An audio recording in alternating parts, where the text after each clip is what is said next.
The National Reorganization Process was the name used by its leaders for the military dictatorship that ruled Argentina from 1976 to 1983.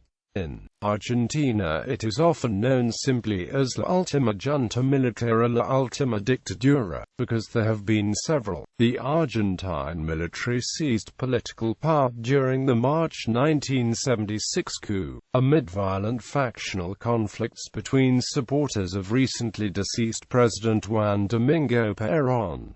The junta continued the Dirty War, after losing the Falklands War to the United Kingdom in 1982. The junta faced mounting public opposition and finally relinquished power in 1983.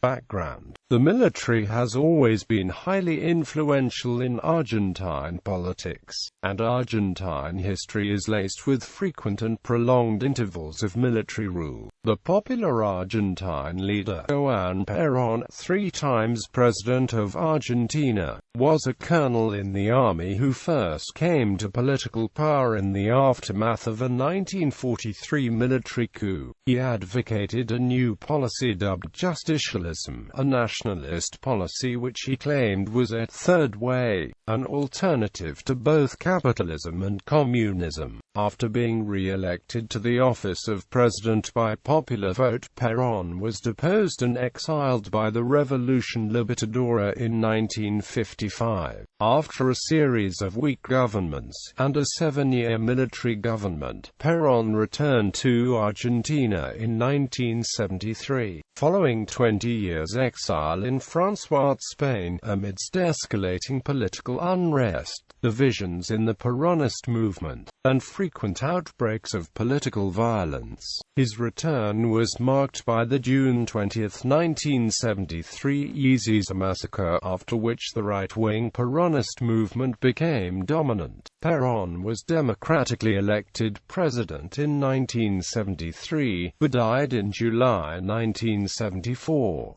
His vice president and third wife, Isabel Martínez de Perón, succeeded him, but she proved to be a weak, ineffectual ruler. A number of revolutionary organizations, chief among them Montoneros, a group of far-left Peronists, escalated the wave of political violence against the campaign of harsh, repressive and retaliatory measures, enforced by the military and the police. In addition, right-wing paramilitary groups entered the cycle of violence, such as the AAA Death Squad, founded by José López Rega, Perón's Minister of Social Welfare and a member of the P2 Masonic Lodge. The situation escalated until Mrs. Perón was overthrown. She was replaced on March 24, 1976 by a military junta led by Lieutenant General Jorge Rafael Videla.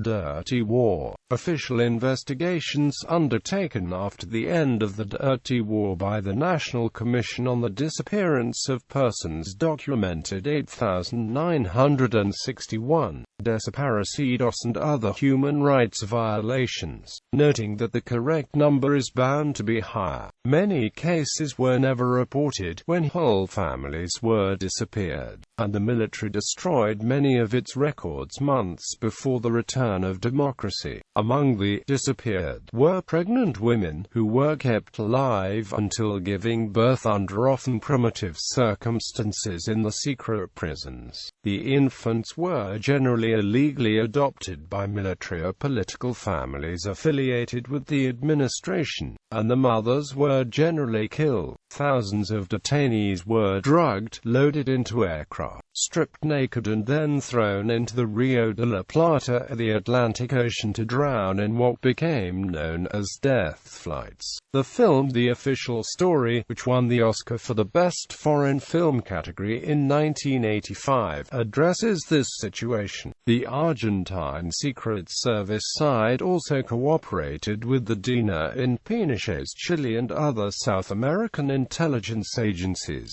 The United States supported endeavors to eradicate left-leaning politics on the continent, known as Operation Condor. It is estimated to have caused the deaths of more than 60,000 people. Side also trained, for example in the Honduran Lepeteric base, the Nicaraguan Contras who were fighting the Sandinista government there. The regime shut down the legislature and restricted both freedom of the press and freedom of speech, adopting severe media censorship. The 1978 World Cup, which Argentina hosted and won, was used as a means of propaganda and to rally its people under a nationalist pretense. Corruption, a failing economy, growing public awareness of the harsh repressive measures taken by the regime, and the military defeat in the Falklands War eroded the public image of the regime. The last de facto president, Ronaldo Bignon, was forced to call for elections by the lack of support within the army and the steadily growing pressure of public opinion. On October 30, 1983, elections were held, and democracy was formally restored on December 10, with President Raúl Alfonsín being sworn into office.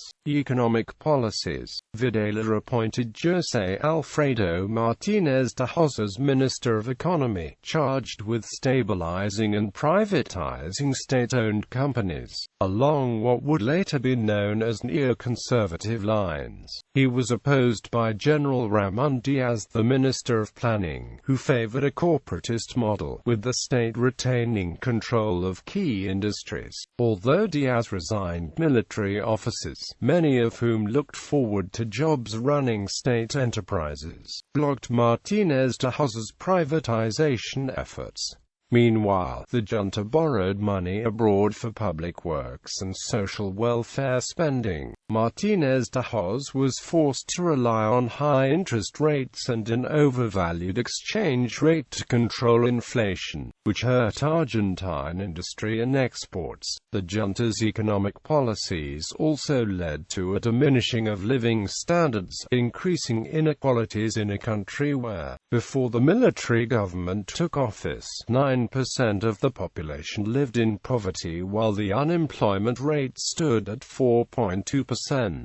French support. In 2003, French journalist Marie-Monique Robin said she had found in the archives of the French Ministry of Foreign Affairs a document that proved a 1959 agreement had been made between Paris and Buenos Aires that authorized a permanent French military mission being assigned to Argentina. The group was formed of soldiers who had fought in the Algerian War and dealt with insurgents. It was located in the offices of the Chief of Staff of the Argentine Army. She documented that Valéry Giscard d'Estaing's government secretly collaborated with Videla's junta in Argentina and with Augusto Pinochet's regime. In Chile, Green deputies Noel Mamia, Martín Ballard and Yves Cachet passed a resolution in September 2003 for a parliamentary commission to be convened on the role of France in the support of military regimes in Latin America from 1973 to 1984, to be held before the Foreign Affairs Commission of the National Assembly and presided over by Edouard Balladur. Apart from Le Monde, newspapers remained silent about this request. Deputy Roland Blum, who was in charge of the commission, refused to let Marie-Monique Robin testify. In December 2003, his staff published a 12-page that said no agreement had been signed between France and Argentina about military forces, but Marie-Monique Robin had sent them a copy of the document she found showing such an agreement. When Minister of Foreign Affairs Dominique de Villepin traveled to Chile in February 2004, he claimed that no cooperation between France and the military regimes had occurred.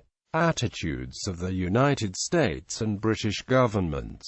Spanish Judge Baltasar Garzón tried to call former United States Secretary of State Henry Kissinger as a witness in his investigations into the Argentine disappearances. Opponents in the United Kingdom tried to serve Kissinger with an arrest warrant during one of his visits to Britain. Aftermath. Following a decree of President Alfonsine mandating prosecution of the leaders of the process for acts committed during the tenure, they were tried and convicted in 1985. In 1989, President Carlos Menem pardoned them during his first year in office, which was highly controversial. He said the pardons were part of healing the country. The Argentine Supreme Court declared amnesty laws unconstitutional in 2005. As a result, the government resumed trials against military officers who had been indicted for actions during the Dirty War. Adolfo Siling,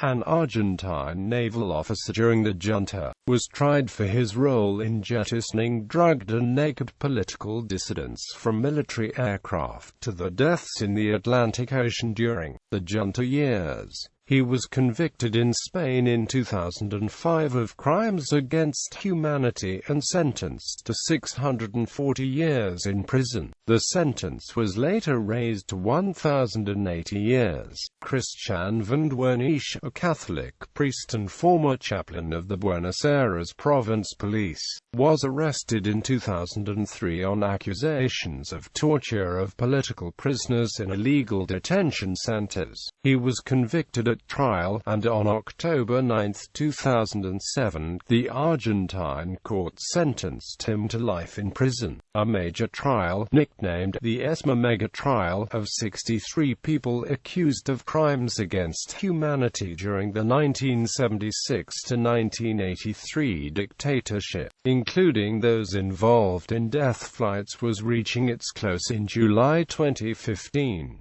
830 witnesses and 789 victims were heard. There had been 2 previous trials after the Supreme Court struck down in amnesty the military dictatorship had granted its members. In the first, the one accused committed suicide before a verdict was reached. In a 2009 trial, 12 defendants were sentenced to life imprisonment. Commemoration. In 2002, the Argentine Congress declared the date of March 24 as the Day of Remembrance for Truth and Justice, in commemoration for the victims of the dictatorship. In 2006, 30 years after the coup d'etat that started the process, the Day of Memory was declared a national public holiday. The anniversary of the coup was remembered by massive official events and demonstrations throughout the country. Presidents of Argentina, 1976 to 1983. George Rafael Videla, March 29, 1976 – March 29, 1981. Roberto Eduardo Viola, March 29 – December 11, 1981. Carlos Lacoste, December 11 to 22, 1981. Leopoldo Galtieri, December 22, 1981 – June 18, 1982. Alfredo Oscar St. Jean, June 18 – July 1, 1982. Ronaldo Bignon, July 1, 1982 – December 10, 1983. Military juntas. During the process, there were 4 successive military juntas, each consisting of the heads of the 3 branches of the Argentine armed forces. Books.